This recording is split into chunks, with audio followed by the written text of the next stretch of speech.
Bismillahirrahmanirrahim. Assalamualaikum warahmatullahi wabarakatuh. Alhamdulillah wassalatu wassalamu ala Rasulillah wa ala alihi wa sahbihi wa mawalah wa la hawla wa la quwwata illa billahi wa ba'du. Alhamdulillah, di malam hari ini kita kembali bisa duduk untuk mempelajari tafsir Al-Quran, dan kita masih masuk pada surah Al-Baqarah ayat ke-39. A'udzubillahi minasyaitonir rajim. Bismillahirrahmanirrahim. Walladzina kafaru wa kadzdzabu biayatina ulaika ashabun nari hum fiha khalidun. Dan orang-orang yang mereka kufur dan mendustakan ayat-ayat kami, maka mereka adalah penduduk neraka dan mereka akan kekal di dalamnya selama-lamanya.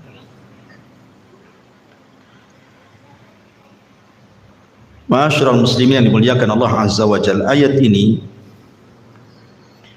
ingin menjelaskan kepada kita tentang beberapa manusia yang kufur dengan ayat-ayat yang telah sampai kepada mereka. Artinya ayat ini umum. Siapapun yang mendustakan dan kufur dengan ayat-ayat kami, kata Allah, maka mereka akan masuk ke dalam neraka dan mereka akan dikekalkan di dalamnya selama-lamanya. Apa yang dimaksud ayat di sini? Ayat di sini maksudnya adalah tanda-tanda kebesaran Allah Subhanahu wa taala. Dan tanda-tanda kebesaran Allah itu ada dua. Ada yang disebut dengan ayat kauni, dan ada yang disebut dengan ayat syar'i. Nanti kita akan jelaskan dua-duanya. Ayat kauni ini artinya sesuatu yang tampak di hadapan kita, baik cerita tentang langit, bumi, lautan, gunung, tumbuhan, hewan, dan yang semacamnya. Bahkan tubuh kita sendiri, itu adalah tanda-tanda kebesaran Allah Azza wa Jalla, bahwa di sana ada Sang Pencipta yang menciptakan alam semesta ini, termasuk juga kita. Adapun ayat-ayat syar'i, ya maksudnya Al-Quran dan juga hadis-hadis Nabi SAW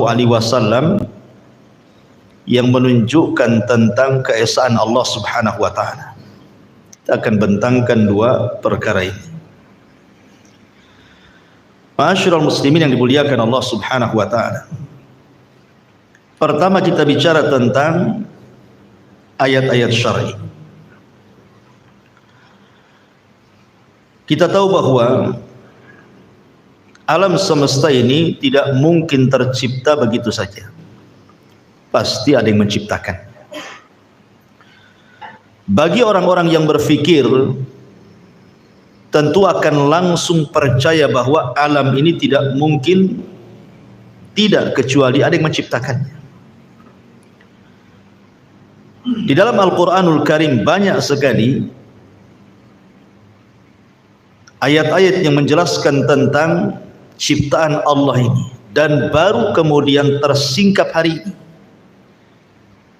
menunjukkan kebenaran Al-Quran itu sendiri. Kita contohkan beberapa perkara. Di dalam Al-Quran Allah Subhanahu wa taala mengatakan, wa fil ardi qita'un mutajawiratun wa jannatun min a'nabin wa zar'un wa nakhilun sinwanun wa ghairu sinwanin yusqa bima'in wahid nufaddilu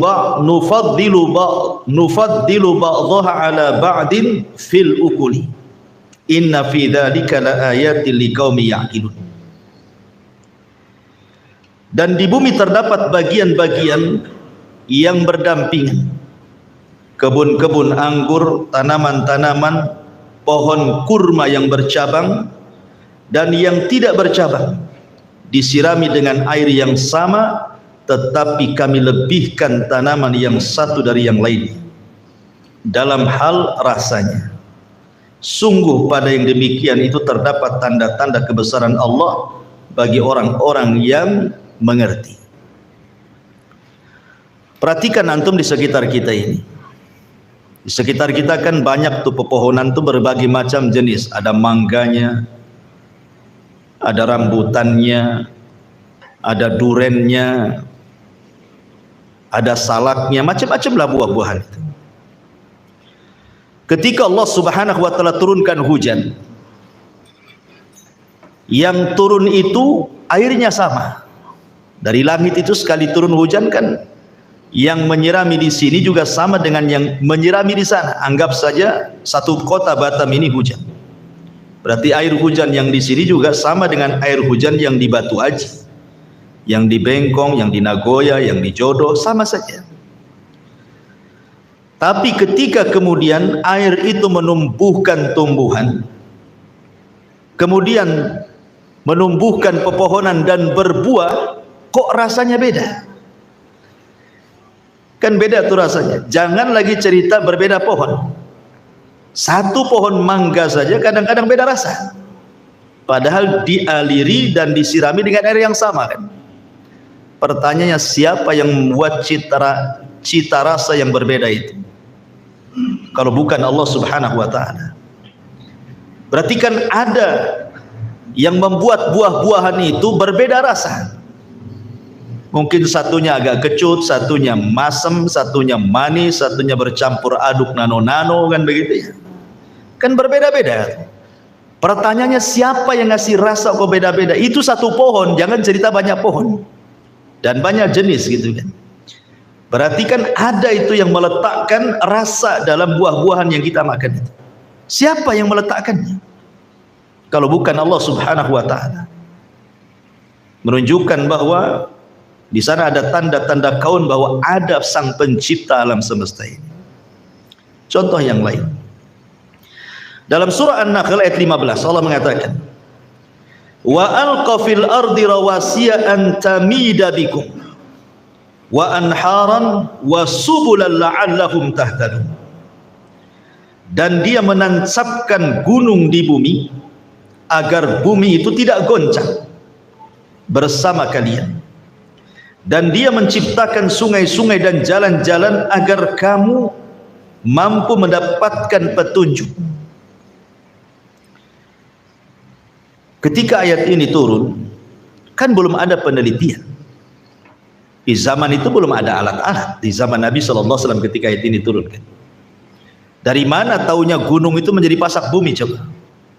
Baru tersingkap hari ini kan itu dengan berbagai macam alat bahwa kalau seandainya di bumi tidak ada gunung yang menancap, tentu bumi ini akan goyang. Ya. Dan bagian dalam bumi, gunung itu jauh lebih besar dibandingkan gunung yang keluar dari bumi. Supaya apa coba? Supaya menjadi pasak bumi. Artinya ketika bumi diciptakan tanpa gunung itu, bumi bergoncang. Ketika Allah kemudian ciptakan gunung dan ditancapkan ke bumi, maka bumi menjadi stabil. Kemudian Allah ciptakan sungai-sungainya, Allah ciptakan jalan-jalannya supaya kita tahu mana jalan, mana sungai. Siapa yang menciptakan seperti ini kalau bukan Allah Subhanahu wa taala? Manusia tidak bisa menciptakan seperti ini. Bisa manusia menciptakan gunung? Enggak ada. Ya. Ini juga tanda bahwa di sana ada sang pencipta alam semesta. Kemudian juga ayat yang sangat pendek. Allah Subhanahu wa taala mengatakan, "Wa fi anfusikum afala tubsirun." Bahkan dari badan kalian sendiri itu ada tanda-tanda kebesaran Allah kalau kalian mau melihat. Nabi SAW pernah mengatakan dalam sebuah hadis yang dikeluarkan Imam Muslim, innahu khuliqa kullu insanin min bani adam ala sittin wa thalathina mi'ati mafsilin faman kabbarallaha wa hamidallaha wa hallalallaha wa sabbahallaha wa astaghfarallaha wa azala hajaran an tariqin nasi aw syaukatan aw adaman an tariqin nasi wa amara bima'rufin aw naha am munkarin adada tilka sittin wa thalathimi'ati sulama. Sesungguhnya setiap manusia dari anak cucu Adam ini terlahir dengan 360 rangkaian persendian. Maka barang siapa yang bertakbir, bertahmid, bertahlil, bertasbih serta mohon ampunan kepada Allah, menyingkirkan bebatuan, duri-duri atau tulang belulang dari jalan yang biasa dilewati manusia, serta menyuruh kepada yang ma'ruf, mencegah dari yang mungkar, sebanding dengan 360 jumlah persendian itu. Pertanyaannya, kapan Rasul menghitung persendian orang? Sebanyak 360 persendian itu. Ternyata hari ini dunia kesehatan dokter tersingkap, memang persendian manusia itu berjumlah segitu kan, 360 persendian. Nabi SAW tahu dari mana coba? Kan belum menghitungnya kan, di zaman itu kan belum ada peralatan. Kok tahu jumlahnya segitu? Kalau bukan Allah yang memberitahu. Dan hari ini tersingkap memang segitu jumlahnya persendian manusia itu. Wa fi anfusikum afala tubsirun. Dalam badan kita saja banyak tanda-tanda kuasa Allah yang menunjukkan bahwa di sana ada sang pencipta alam semesta termasuk kita. Seperti yang sudah jelaskan, ketika Allah Subhanahu wa taala menciptakan manusia saja dalam beberapa proses kan. Segumpal mani, diciptakan lu segumpal mani. Kemudian ciptaan yang kedua segumpal darah, ciptaan yang ketiga segumpal daging. Baru kemudian jadi orang, ditiupkan roh, dicatat rizkinya. Ya. Bahkan janin itu ketika Allah Subhanahu wa taala mengatakan, wallahu akhrajakum min butuni ummahatikum la ta'lamuna syai'a wa ja'ala lakumus sam'a wal absar wal af'idah. Dan Allah yang mengeluarkan kalian dari perut-perut ibu kalian, dan Allah jadikan pendengaran, kemudian penglihatan, kemudian hati. Lihat, Allah dahulukan pendengaran dibandingkan penglihatan. Kenapa? Karena janin dalam perut itu sudah mendengar tapi tidak bisa melihat. Melihatnya itu kalau sudah brojol ke bumi, baru dialah nampak sikit baru lihat. Itu pun tidak langsung lihat kan, buta, masih buta bayi lahir itu. Baru dengan proses beberapa waktu baru mulai melihat. Tapi kalau mendengar, dalam perut sudah mendengar bayi itu. Makanya ketika para ulama membicarakan tentang bagaimana seseorang anak itu mudah menghafal Quran, salah satu thariqahnya apa? Ibunya saat mengandung itu biasakan membaca Quran, mendengar Quran, karena janin mendengar. Dia mendengar bayi itu, jangan salah. Ya, makanya Allah dahulukan mendengar baru melihat, karena janin dalam perut itu sudah mendengar dia. Dan itu dibuktikan oleh sains hari ini. Dia bisa mendengar. Makanya kalau saat kemudian istri antum hamil, kemudian hari-hari baca Quran, hari-hari dengar Quran, sehingga si janin itu mendengar, ketika dia berojol itu sudah ada gambaran tuh. Tapi kalau istri antum lagi hamil yang didengar dangdutan kan itu, kemudian jazz, rock, macam-macam, reggae-nya gitu, ya keluar ya jadi seperti itulah, loncat-loncat jadi. Masyaallah muslimin yang dimuliakan Allah Azza wa Jalla. Ini kan tersingkap, makanya Allah mengatakan wa fi anfusikum afala tubsirun. Lihat, di alam semesta ini ada zat yang menciptakan segalanya. Atau contoh yang lain, Allah menyebutkan dalam surah Nur ayat 40, au kadzulumati fil bahri lujji yaghshahu maujun min fawqihi sahab dhulumatun ba'duha fawqa ba'din idza akhraja yadahu lam yakad yaraha wa man lam yaj'alillah lahu nuran fama lahu min nur. Atau keadaan orang-orang kafir seperti gelap gulita di lautan yang dalam, yang diliputi oleh gelombang demi gelombang, di atasnya ada lagi awan gelap. Itulah gelap gulita yang berlapis-lapis. Apabila dia mengeluarkan tangannya hampir tidak dapat melihatnya. Barang siapa tidak diberi cahaya petunjuk oleh Allah, maka dia tidak mempunyai cahaya sedikit pun. Surah Nur ayat 40. Pertanyaannya, kapan Rasul nyelam sehingga tahu dasar lautan itu gelap? Hah? Nabi naik perahu aja tidak pernah. Nabi loh, nggak cuma Nabi bersabda, nanti kalian akan menyerang manusia dengan cara, akan menyerang musuh kalian dengan cara menyeberangi lautan, kata Rasul. Rasul hanya ngomong saja. Dan ini terjadi di zaman Utsman kan. Ketika Utsman mengirim Muawiyah ibn Abi Sufyan kemudian menyerang Afrika, harus melewati lautan. Tapi di zaman Rasul aja tidak pernah naik di atas perahu, itu tidak pernah. Apalagi nyemplung di lautan, apalagi nyelam. Waktu itu nggak ada kayak zaman sekarang ada alat-alat bisa nyelam dalam kedalaman sekian itu kan. Nggak ada alat di zaman itu. Kok tahu bahwa di dasar lautan itu gelap? Pertanyaannya, ya kan? Berarti apa? Berarti Allah Subhanahu wa taala ketika berfirman seperti ini mencontohkan keadaan orang-orang kafir, Allah mengatakan di sini, atau keadaan orang-orang kafir seperti gelap gulitanya di dalam lautan yang dalam. Baru tersingkap hari ini.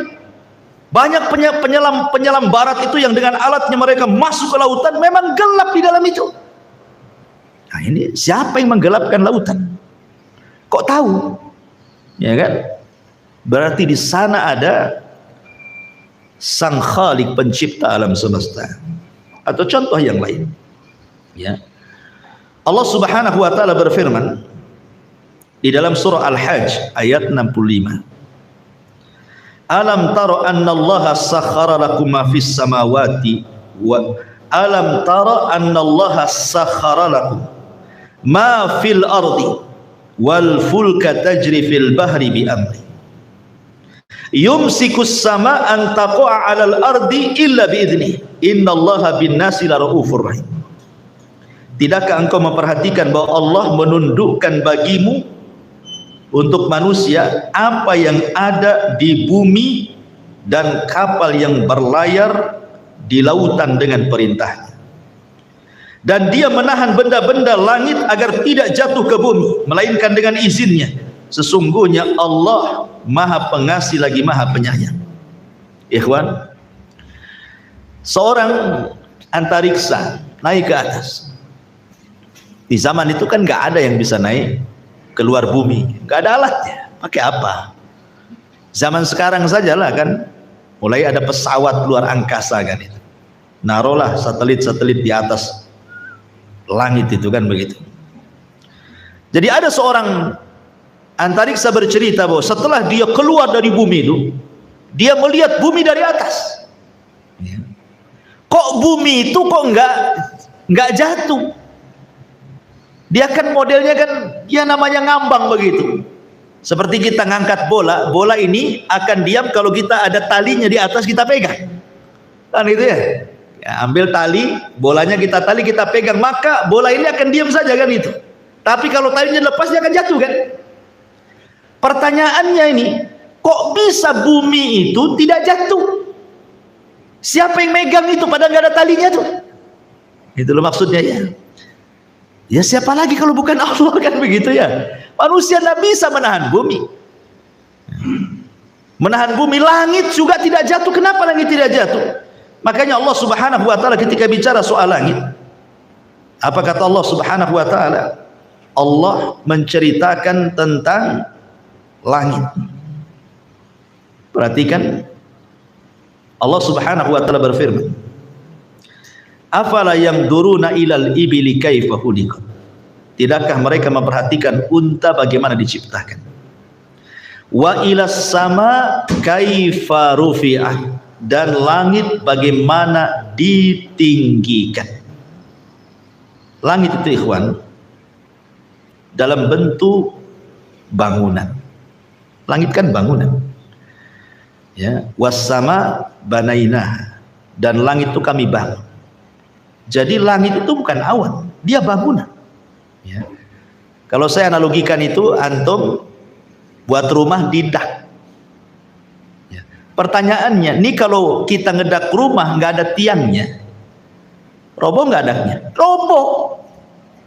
Karena kita bisa ngedak itu kan ada tiangnya tuh. Pertanyaannya, kenapa langit tidak jatuh? Dan antum keliling bumi tidak ada tiang yang menyanggah langit.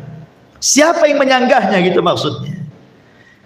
Tentu jawabannya adalah Allah. Makanya Allah mengatakan dalam surah Ar-Ra'd ayat 2-3, Allahul ladzi rafa'as samawati bighairi amadin tarawunaha. Allah yang meninggikan langit tanpa tiang sebagaimana yang kamu lihat hari ini. Keliling dunia cari tiang langit yang akan ketemu. Di mana tiangnya? Kok langit nggak roboh padahal dalam bentuk bangunan?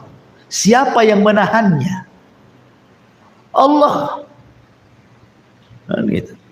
Bahkan ada seorang yang naik ke langit antariksa, orang-orang antariksa itu, astronot naik ke langit, menceritakan tentang ada bintang yang mengetuk-ngetuk pintu langit.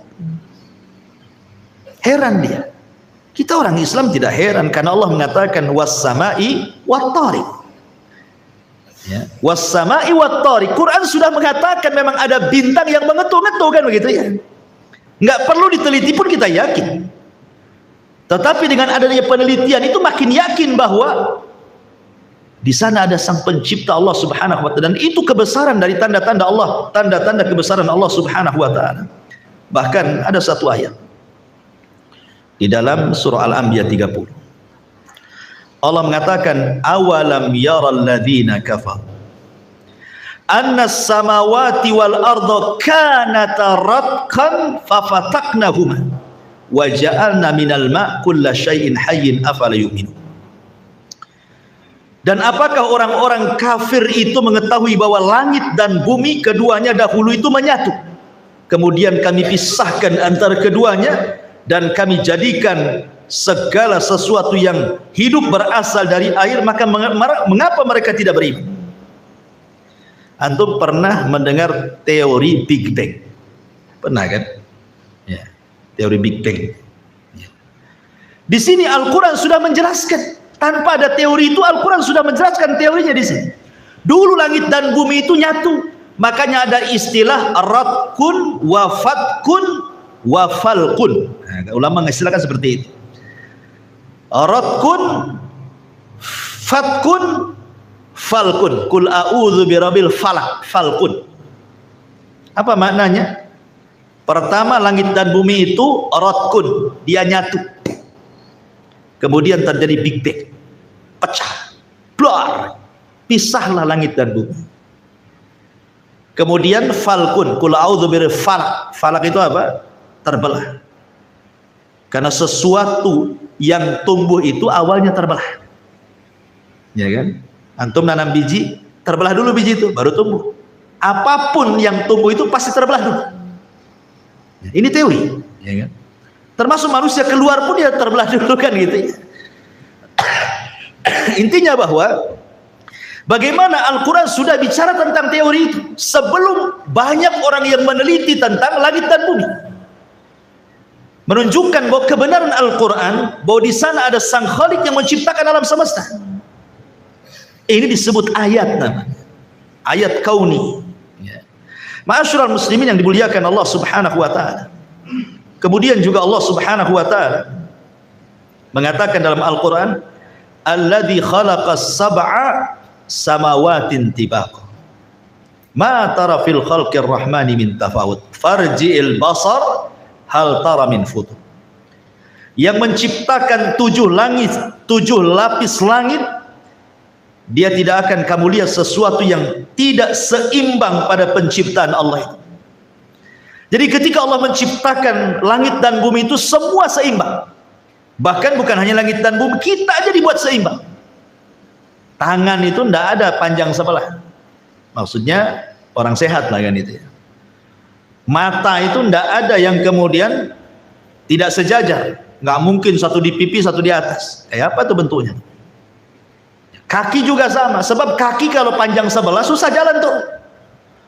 Artinya bahwa dalam badan kita aja seimbang. Allah seimbangkan semuanya, jari-jari loh kiri kanan sama, seimbang semuanya. Apa langit dan bumi Allah seimbangkan dengan 7 lapis langitnya dengan 7 lapis buminya, Allah buat seimbang. Dan itu tidak bisa dilakukan siapapun kecuali Sang Khalik pencipta alam semesta.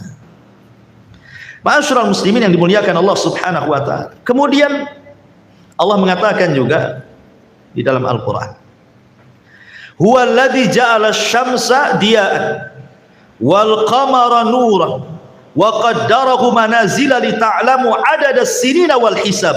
Ma khalaqallahu dzalika illa bil haqq yufassilul ayat liqaumin ya'lamun. Dialah yang menjadikan matahari bersinar, bulan bercahaya, dan dialah yang menetapkan tempat-tempat orbitnya agar kamu mengetahui bilangan tahun dan perhitungan waktu. Allah tidak menciptakan demikian itu melainkan dengan benar. Dia menjelaskan tanda-tanda kebesarannya kepada orang-orang yang mengetahui. Lihat, siapa yang menciptakan matahari sehingga mampu menerangi alam semesta?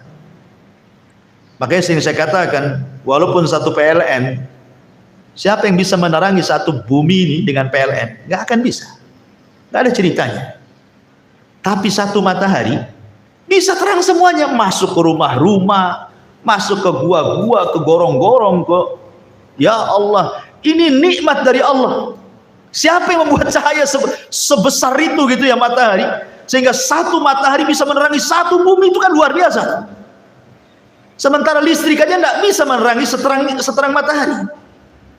Contohnya malam hari lah, semua diterangkan, ya nggak seterang matahari juga kan gitu. Lah siapa yang menciptakan cahaya sehebat itu kalau bukan Allah yang menciptakannya? Sampai-sampai Allah Subhanahu wa taala menantang di dalam Al-Qur'an itu ya. Apa tantangan Allah Subhanahu wa taala? Allah mengatakan, "Qul ara'aitum in ja'alallahu 'alaikumul laila sarmadan ila yaumil qiyamah man ilahun ghairullah ya'tikum bidiya'in afala tasma'un." Qul ara'aitum in ja'alallahu 'alaikumun nahara sarmadan ila yaumil qiyamah man ilahun ghairullah ya'tikum bilailin taskununa fihi afala tubsirun. Bagaimana pendapat kalian, kata Allah, kalau seandainya Allah jadikan malam terus sampai kiamat? Adakah di antara makhluk selain daripada Allah yang mampu mendatangkan terang? Tidakkah kau mendengar? Ataukah kami jadikan malam terus, ataukah kami jadikan siang terus sampai kiamat nggak ada malamnya? Apakah di sana ada Tuhan selain Allah yang mampu mendatangkan gelap kalau kalian melihat? Dari sini saja ikhwatu fiddin muliakan Allah, perputaran antara siang dan malam saja ini sudah cukup tanda-tanda kebesaran Allah, ikhwan. Coba bayangkan kalau seandainya Allah buat gelap sampai kiamat, siapa yang bisa menerangi bumi? Atau kalau seandainya Allah buat semua terang sampai kiamat, mungkin antum tidak akan istirahat. Allah buat seimbang malam untuk istirahat, siang pula untuk bekerja, ya, supaya ada keseimbangan gitu ya. Dan ini fitrah, makanya Allah jadikan malam itu libas, tempat kalian istirahat. Siang itu harokat, tempat kita bergerak. Orang yang membalikan fitrah biasanya berpenyakit tuh. Coba saja antum jadikan kerja malam, istirahat siang, lama-lama datang penyakit karena menyalahi fitrah masalahnya. Karena Allah sudah buat waktu-waktunya. Subhanallah. Berarti di sana ada pencipta, Allah Subhanahu wa taala. Ma'asyiral muslimin yang dimuliakan Allah Subhanahu wa taala. Kemudian Allah juga mengatakan dalam Al-Qur'an, "Wa arsalna riyaha lawaqih fa anzalna minas sama ma'an fastasqainakumuhu wa ma antum lahu bikhazin." Dan kami telah meniupkan angin untuk mengawinkan, dan kami turunkan hujan dari langit, lalu kami beri minum kamu dengan air itu, dan bukanlah kamu yang menyimpannya. Coba, Allah turunkan pertama angin dulu. Angin ini fungsinya apa? Meniupkan benih. Ya kan? Makanya kita lihat di kita ini perasaan di depan rumah itu awalnya gersang.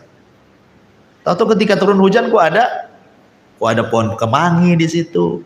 Ada pohon dari mana ini datangnya?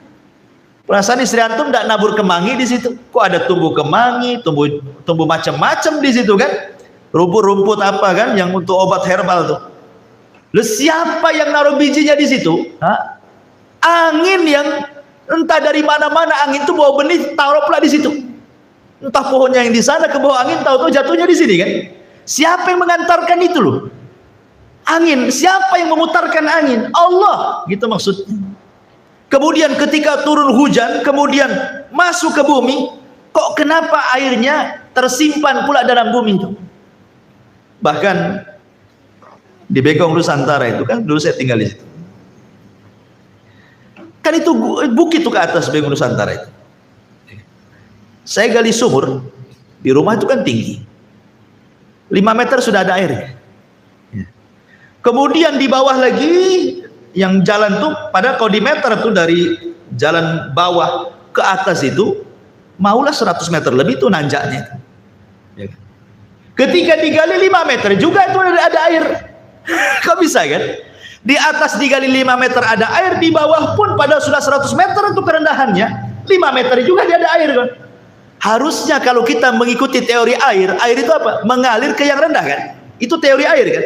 Harusnya kalau kita gali di atas tuh, harusnya kalau umpamanya kerendahannya 100 meter, berarti digali 100 meter, baru sama dengan jalan, baru ada air kan itu ya? Ternyata tidak juga. Lah siapa yang meletakkan air di situ? Rupanya kan ini teori, nggak berlaku teori air dalam gunung itu. Rupanya di atas 5 meter dapat air, di bawah 5 meter pun dapat air kan itu ya? Berarti kan siapa yang nyimpan tuh air di dalam bumi itu kalau bukan Allah? Siapa yang nyimpan? Nggak berlaku teori di sini. Makanya di sini Allah Subhanahu wa taala mengatakan, dan kami telah meniupkan angin untuk mengawinkan, dan kami turunkan hujan dari langit, lalu kami beri minum kamu dengan air itu, dan bukanlah kamu yang menyimpannya. Lalu siapa yang menyimpannya? Allah, itu maksudnya. Allah yang menyimpannya. Lah ini namanya ayat kauni namanya. Harusnya makin kita memperhatikan alam, makin beriman bahwa di sana ada Sang Khalik yang menciptakan alam semesta. Ya. Ma'asyiral muslimin yang dimuliakan Allah Subhanahu wa taala. Di dalam surah Ar-Rahman ayat 19-20 Allah katakan apa? Marajal bahraini yaltaqiyan bainahuma barzakhun la yabghiyan. Dia membiarkan dua lautan mengalir yang kemudian keduanya bertemu. Di antara keduanya ada batas yang tidak dilampaui oleh masing-masing. Ada sebagian laut itu ikhwan, padahal satu lautan, airnya juga satu menjadi satu, tetapi ada sebagian lautan itu terbelah airnya, yang sebelah sini asin, yang sebelah ini tawar pula. Padahal kan satu tuh. Antum contohkan nih, antum ambil air taruh di jolang, kemudian antum tabur garam, pasti asin semua, pasti asin semua kan ya. Tapi ada lautan itu ikhwan, itu satu lautan kok bisa dipisah, yang sebelah sini asin, yang sebelah sini tawar gitu kan. Siapa yang membuat sebelah sini asin, sebelah sini tawar ini? Hah? Padahal air itu kalau dicemplungkan tepung nyatu jadi satu tuh. Ya pertanyaannya hanya Allah jawabannya. Siapa lagi? Siapa yang membuat orang kayak bisa kayak gitu? Kalau kita manusia paling ya kita dinding lah. Kan gitu, kita kasih dinding kan itu. Baru sini taburi garam, yang sini tidak. Barulah itu satu tawar satu asin kan. Tapi mana ada dinding di situ? Makanya Allah mengatakan marajal bahraini yaltaqiyan bainahuma barzakhun la yabghiyan. Ya, dia membiarkan dua lautan mengalir yang kemudian keduanya bertemu, padahal bertemu tuh airnya tuh. Di antara keduanya ada batas. Siapa yang membatasi satu asin satu tawar itu? Allah, gitu maksudnya pertanyaannya. Di sana ada zat yang menciptakan, dan ini bukti kebesaran Allah Subhanahu wa taala. Ma'asyiral muslimin yang dimuliakan Allah Subhanahu wa taala. Kemudian juga Allah mengatakan dalam Al-Qur'an surah Al-Hajj 65. Alam tara annallaha sakhkhara lakum ma fil ardi wal fulka tajri fil bahri bi amri wa yumsikus sama an taqa'a 'alal ard illa bi'idzni. Tidakkah engkau memperhatikan bahwa Allah menundukkan bagimu manusia apa yang ada di bumi dan kapal yang berlayar di lautan? Secara logika ikhwan, perahu itu di zaman Rasul kan, sekali lagi Rasul tidak pernah melihat lautan, tetapi Rasul membawakan ayat ini bahwa manusia nanti semakin ke depan akan buat kapal, ya. Dan lihat lautan sebesar itu dengan gelombang sebesar itu, kok dia bisa jalan di tengah lautan, gak terguling pula dia. Siapa yang membuat kapal itu berjalan coba, sehingga di ombang ambing sana dia tidak terguling juga tuh, kalau bukan Allah Subhanahu wa ta'ala. Pada di tengah lautan itu angin di mana-mana, ya. Belum lagi hewan-hewan laut kan itu ya, dan berbagai macam bahaya tuh di lautan itu. Tetapi banyak perahu yang berlayar dengan tenang, bisa mengangkut barang dari satu daerah ke daerah berikutnya. Itu lautan. Pesawat terbang lagi. Di zaman Nabi mana ada pesawat terbang? Siapa yang menerbangkan itu? Ma'asyiral muslimin yang dimuliakan Allah Subhanahu wa ta'ala, intinya bahwa semua ayat-ayat kaun ini sudah dijelaskan di dalam Al-Qur'anul Karim, dan ini harusnya semakin yakin bahwa di sana ada Sang Khalik, pencipta yang menciptakan langit dan bumi. Pergantian, ada siang, ada malam gitu ya. Dan begitu seterusnya, gunung, kemudian pantai, kemudian hewan-hewan di lautan tuh. Coba antum lihat hewan-hewan di lautan itu kan macam-macam tuh bentuknya, macam-macam warnanya. Siapa yang ngecat ikan sebanyak itu? Hah? Siapa yang milok? Antum tahu pilok? Apa satu-satu dipilok, cemplungkan ada gitu. Siapa yang ngasih warna coba macam-macam? Ada satu ikan kayak pelangi banyak warnanya itu. Cemana miloknya? Ditutup dulu seperti segini. La ilaha illallah. Ini menunjukkan bahwa ini ciptaan Allah. Kalau manusia tidak bisa tuh milok ikan sebanyak itu kan gitu, yang ngecat ikan sebanyak itu, lautan mana ada yang bisa? Ya. Kemudian tumbuh-tumbuhan, ada yang pohonnya besar, buahnya kecil, ada pohonnya kecil, buahnya besar kan itu ya. Macam-macam rasa, macam-macam warna, macam-macam besar kecilnya. Itu semua Allah yang ciptakan. Nah, ini yang dimaksud ayat yang pertama, ayat Al-Kauni namanya. Ya. Adapun yang kedua disebut ayat syar'i. Ya, kedua ini disebut ayat syar'i. Ayat syar'i ini Al-Qur'an. Ini ayat syar'i namanya Al-Qur'an. Ya. Al-Qur'an ini ikhwan, kenapa dikatakan ayat syar'i? Karena Allah Subhanahu wa ta'ala menyebut 3 tantangan dalam Quran. Pertama disebutkan dalam surah Al-Isra ayat 88. Allah katakan, "Qul la in istama'atil insu wal jin ala an ya'tu bimithli hadzal Qur'an la ya'tuna bimithlihi walau kana ba'duhum li ba'din dhahira." Sesungguhnya jika manusia dan jin berkumpul, semua manusianya, mulai orang bodohnya sampai profesornya, kumpullah satu dunia ini, dari yang tidak pandai meneliti sampai penelitinya, yang pakar-pakar sains yang macam-macam, kumpul kalian, ya. Jinnya sekalipun, yang profesor jinnya kumpul sekalipun, untuk mendatangkan serupa dengan Al-Quran, kata Allah, niscaya mereka tidak akan dapat membuat serupa dengan Al-Quran, sekalipun sebagian mereka menjadi pembantu bagi yang lainnya, sekalipun mereka sepakat kompak untuk membuat semisal Quran, tidak akan mampu.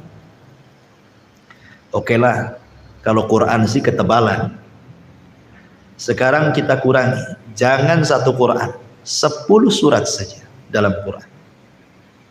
Allah mengatakan dalam surah Hud ayat 13-14, am yakuluna iftara qul fa'tu bi asyri suwarin mithlihi muftarayat wad'u man istata'tum min dunillah in kuntum shadiqin fa illam yastajibu lakum fa'lamu annama unzila bi ilmillah wa an la ilaha illahu fahal antum muslimun. Bahkan mereka mengatakan Muhammad telah membuat-buat Al-Quran, katanya. Katakan ya Muhammad kepada orang yang mengatakan seperti itu, datangkan 10 surat serupa dengan Al-Quran.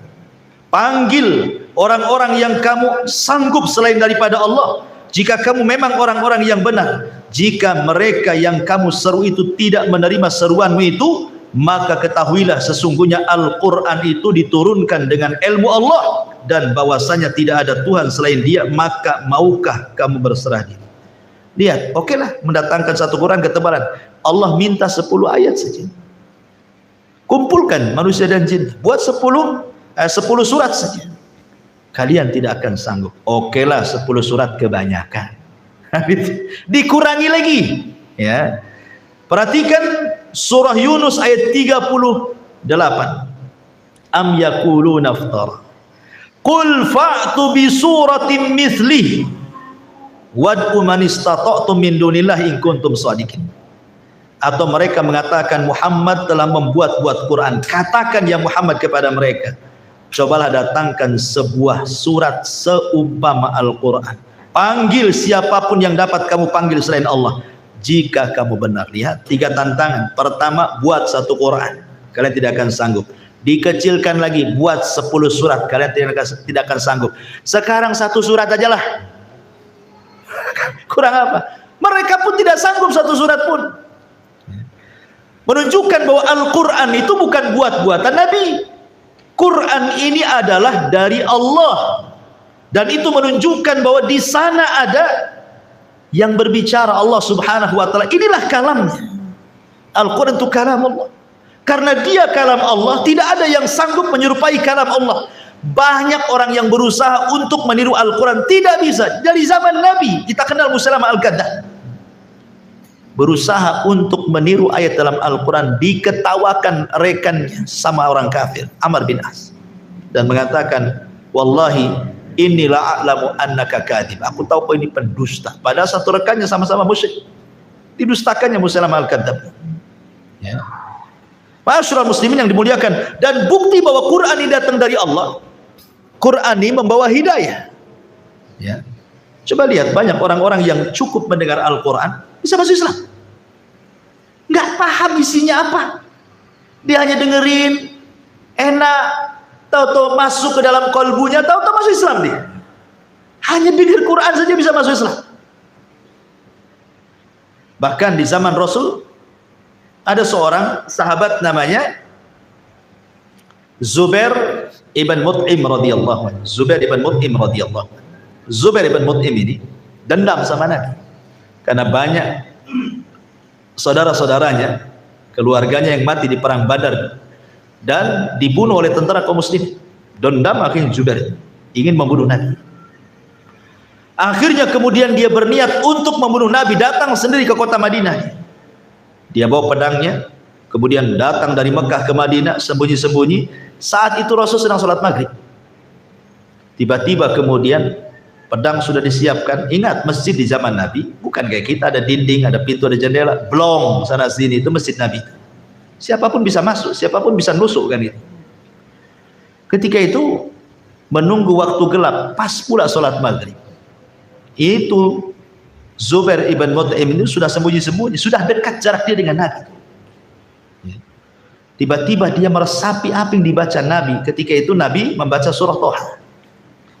Ketika sampai kepada ayat am khuliqu min ghairi syai'in am humul khaliqun am khalaqus samawati wal arda la yuqin. Apakah berhala-berhala itu diciptakan begitu saja atau ada yang menciptakan? Ataukah mereka menciptakan langit dan bumi? Orang musyrik sendiri enggak yakin dengan keyakinannya. Ketika mendengar ayat ini, temenung dia, akhirnya disarungkan lagi pedangnya, terpikir, terduduk dia. Oh, betul juga. Selama ini Tuhan yang saya sembah itu, mereka bukan tercipta dengan sendirinya. Mereka diciptakan. Kalau mereka diciptakan, sanggup nggak dia menciptakan langit dan bumi? Katanya. Terpikir dia, kalau gitu memang nggak benar tuh ciptaan-ciptaan itu. Disitulah kata Zubair bin Mut'im, dia mengatakan hatta kada qalbi an yatir, hampir-hampir hatiku mau terbang katanya. Ketika mendengar ayat itu, disarungkan lagi pedangnya, menghadap Rasul, tiba-tiba mengatakan asyhadu an la ilaha illallah wa annaka rasulullah. dan mengatakan, demi Allah, dahulu engkau orang yang paling kubenci wahai Rasul, sekarang engkau orang yang paling kucintai. Ya, mendengar satu surat Toha masuk Islam. Ingat seorang sahabat namanya Tufail ibn Amr ad-Dausi. Tufail ibn Amr ad-Dausi, tokohnya Daus, yang Abu Hurairah masuk Islam karena dia dari Daus. Dia mau umrah, tentu umrah ala jahiliyah, ya, karena belum masuk Islam. Dihadang sama pembesar orang Quraisy itu, karena kan dari Daus, dari Yaman. Dia tahu pembesarnya. Kemudian kata para pembesar Quraisy, hei Tufail, sebaiknya kalau engkau tawaf, kau ambil kapas, letakkan di kedua lubang telinga. Kata Tufail, ngapain? Karena biasanya di Ka'bah itu ada orang yang suka nyihir, namanya Muhammad. Itu kalau kau dengar ucapannya, kau akan tersihir. Dia itu orang gila, macam-macam dituduh-tuduh, bahaya tuh. Namanya orang baru, ditakut-takut, takutlah. Betul-betul dia cari kapas, diletakkan di lubang telinganya. Ketika tawaf dia berpikir, dalam hati dia ngomong, ya Tufail, engkau ini seorang penyair, kau ini handal bahasa, masa saya terpengaruh dengan orang ini? Kalau memang dia orang baik, kenapa saya tidak dengar? Kalau dia orang jahat, saya bisa memilah-milah mana kalimat yang boleh dengar, mana tidak. Dibuang tuh kapasnya. Rupanya kok ada orang yang beda sendiri ibadahnya, didekati. Rupanya Rasul sedang sholat di situ. Ketika Rasul sedang sholat, kemudian selesai sholat, dia pun kemudian menghampiri Rasulullah SAW, kemudian mengucapkan salam. Kemudian dia duduk bersama Rasul sebentar, dibacakan Quran sama Nabi, langsung masuk Islam. Tufail ibn Amr ad-Dausi. Akhirnya kata Nabi SAW, ya Tufail, kau dakwahi saja ke kaummu. Dia datang ke kaumnya, nggak ada yang mau masuk Islam. Datang lagi kepada Rasul, nggak ada yang mau masuk Islam. Oh, kalau begitu gini saja, karena dia minta, berikan tanda-tanda lah kepada aku. Maka Rasul, pergi kau balik, nanti Allah kasih tanda-tandanya. Di tengah jalan, obornya mati, kan gelap tuh. Oh, jalan tak nampak, gitu kan? Karena nggak ada cahaya, obornya mati udah. Rupanya tiba-tiba di dahinya ada cahaya. Ah, itu tanda-tandanya. Kodok cahaya nyorot. Antum tahu kalau orang cari kodok tuh, kan di sini kan taruhnya, disorot gitu. Loh, kok ada cahaya gitu kan? Jadi Tufail mengatakan, ya Allah, apa ini tanda-tandanya? Kalau kaumku tahu akan terfitnah, ya Allah, pindahkan cahaya ini, gitu. Dipindahkan ke tangannya. Jadi kalau jalan tuh gini, gitu. Dia pun, ya Allah, tidak bisa nih, nanti kaumku terfitnah. Dipindahkan sama mulutnya. Kalau ngomong berkilau-kilau. Tufail bin Amr ad-Dausi. Sebab itulah satu Daus masuk Islam, termasuk Abu Hurairah masuk Islam. Oleh Tufail bin Amr ad-Dausi. Tapi syahidnya di sini Tufail, padahal sudah dipengaruhi sama pembesar Quraisy. Jangan dengar. Itu orang gila, itu penyihir, macam-macam kan itu. Sudah takut-takut itu, tapi namanya hidayah milik Allah, ikhwan. Ketika sekali duduk tertarik masuk Islam, kan luar biasa tuh. Ya. Itulah daya tarik Al-Quran. Bahkan para pembesar Quraisy sendiri, ikhwan, seperti sekelas Abu Jahal, siang saja mereka jadi musuh Nabi itu. Kalau malam, pura-pura juga mereka dekat-dekat Nabi untuk mendengarkan Quran. Jangan salah, Abu Jahal itu galaknya siang saja. Kalau malam dia cari Nabi. Nabi ada di mana nih? Oh, lagi sholat di situ. Didatangi, diintip-intip, sembunyi di semak-semak sambil dengarkan Rasul lagi ngaji dalam sholat malam. Bukan Abu Jahal sendiri, Abu Sufyan juga ikut. Bukan Abu Sufyan saja, sampai beberapa pembesar Quraisy itu mereka sembunyi di semak-semak dan tidak ada koordinasi satu dengan yang lainnya. Mereka inisiatif sendiri saja. Jadi suatu hari Nabi tidak sholat malam. Ya. Akhirnya kemudian karena mereka sering sembunyi di situ, karena Nabi ditunggu-tunggu tidak datang, kecewa, pulang papasan pula sama kawan-kawan. Loh, kamu kok di sini, katanya kan? Akhirnya sepakatlah para pesan, kita jangan datang kembali lagi, katanya. Ini kalau tahu kaum kita bahaya, katanya. Sudah sepakat. Tapi Quran itu narik orang. Ya, besoknya datang lagi, padahal sudah sepakat tidak akan datang. Datang lagi si Abu Jahal CS itu. Tidak ada koordinasi lagi. Subhanallah. Malam mereka dengan Quran, siang pula jadi musuh Nabi. Begitulah Al-Quran.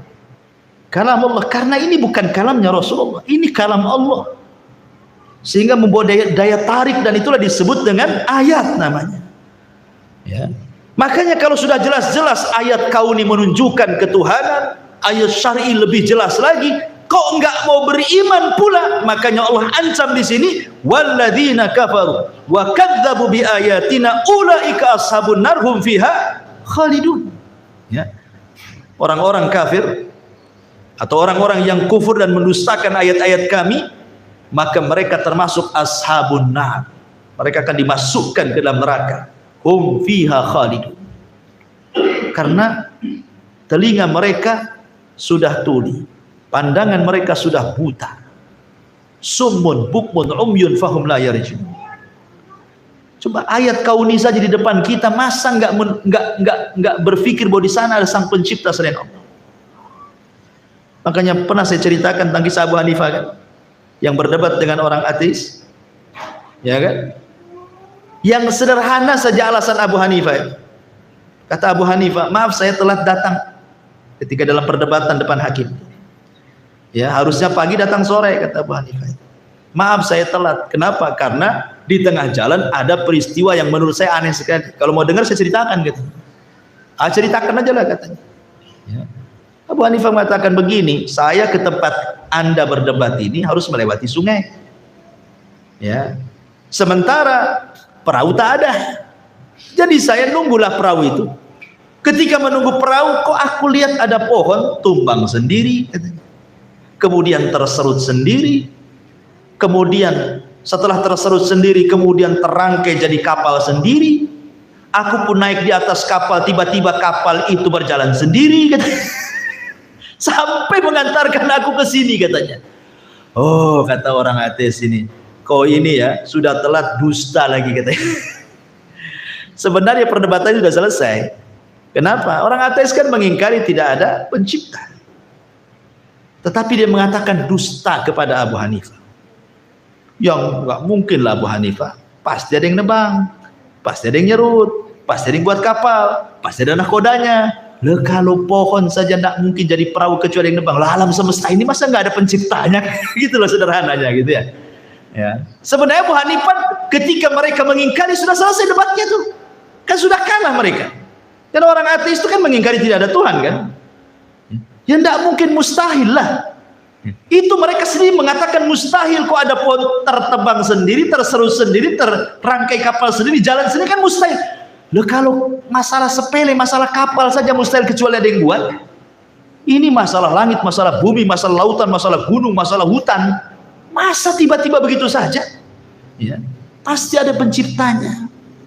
Masyarul muslimin, makanya kenapa kalau kita lihat orang-orang yang di hutan belantara sana, orang-orang primitif lah kita katakan ya, orang-orang yang telanjang pakai koteka, zaman baheula, kalau zaman sekarang enggak lah ya kan, udah pakai baju kan itu. Coba lihat orang di tengah hutan sana. Kenapa mereka ada yang menyembah pohon, ada yang menyembah lembah, ada yang menyembah binatang, macam-macam disembah itu dalam hutan, ya kan? Karena fitrah mereka itu menolak kalau tidak ada Tuhan di alam semesta ini. Fitrah mereka itu menolak, pasti ada Tuhan. Cuman karena tidak terbimbing dengan wahyu, akhirnya segala macam disembah oleh dia. Tapi fitrah bahwa ada sesembahan itu ada dalam hati mereka kan. Cuman salah bahasa saja mereka itu. Coba kalau seandainya datang ustadz ke mereka, kemudian diajarkan Quran, benar dia cara menyembahnya. Karena ustadz tak sampai, Quran tak sampai, akhirnya terpikirlah, oh jangan-jangan Tuhan itu sesuai dengan yang mereka pikirkan, sesuai dengan yang mereka lihat, sesuai dengan yang mereka dengar. Akhirnya terbayang Tuhan kayak gini, itu yang mereka sembah. Kan begitu logikanya kan? Ya. Sehingga akhirnya ketika Tuhan itu dipikirkan sesuai yang dipikirkan, yang dipandang, yang dilihat, yang didengar, akhirnya datanglah beragam Tuhan.